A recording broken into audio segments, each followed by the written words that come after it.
2023 Grand Cherokee 4xe here, and I'm going to give you guys the real Grand Cherokee review that you have to have before you buy one of these things. And just so you know, I'm a real Jeep driver. I've been driving Jeeps my whole life. I have a 2016 version of this same car in the Overland, so I know what I'm talking about, and I'm a potential buyer of this car too, but I'm going to show you why I don't think I would buy this exact model. Okay, you guys ready? So first off, this is the electric hybrid. So this is where you put in your electric plug right here, and you can switch between gas, electric, or you can go hybrid, so that's cool.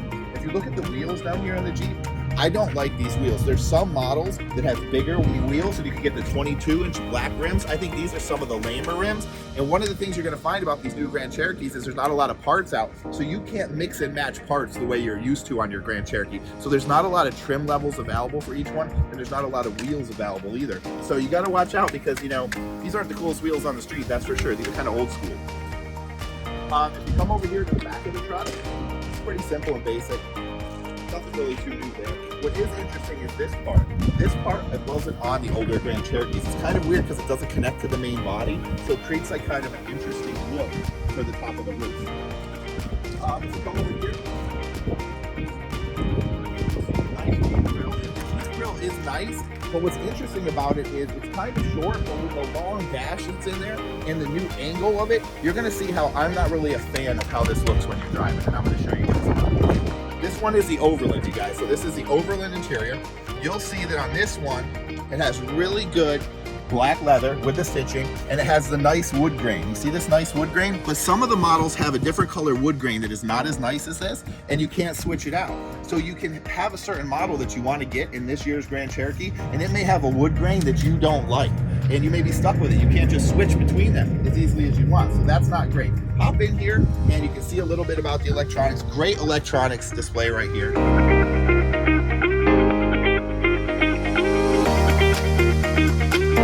Really cool stereo. Passenger screen over there is nice as well. But with all these great electronics and the new style that they laid out, it comes at a cost, and I'm going to show you. So jump in the back here. Jump in the back. So you got a nice room, traditional room. It's the same as all the Grand Cherokees. Not much bigger or smaller if you have another year's model. But check this out. So now we're in the new 2023 4xe. I'm 6'4", I'm a big guy, and here's what I don't like about this car.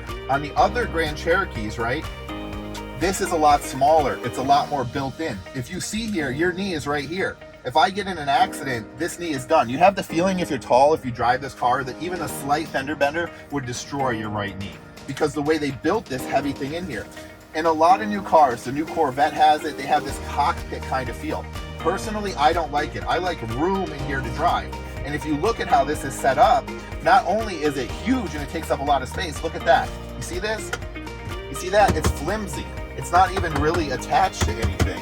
It's just kind of floating there. So they built it for like no reason, this big flimsy thing. And if I'm gonna spend $80,000 on an SUV, I don't want anything that's shaking around or flabby like that. It also creates these weird spaces in here that are gonna need cleaning.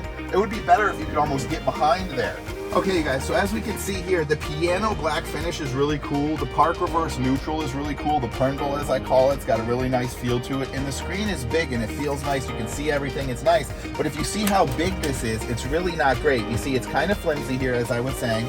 They're so beefy that it takes up so much room, and the dash kind of goes like this. It doesn't wrap the driver. All of the controls are facing away from me. Even the screen is facing away from me. That screen, obviously, they don't want me to see, but that one's facing away, and it feels like you're pushing the guests out of the car instead of wrapping the guests and allowing the guests to interact. You know, that's the main problem with this car. This is too big. It comes into your section. It's big and bulky for no reason. It's hard to understand why they built this big, flimsy, floating dash in the middle of the Grand Cherokee when they could have tucked this screen in and made it work a lot nicer. If that screen was tucked in, this screen was tucked in, and this was all pushed back and much smaller, it'd be a lot nicer. If you look at these buttons, you can't even really get at these buttons. They're almost pushed in and away from you. You can't read them. You can't even really see them. This whole row of buttons right here is kind of lost. This is nice. I like this for the fan up and down. It's kind of a cool vibe. This is cool for your temperatures. This is kind of a neat little thing. But this area is a major screw up.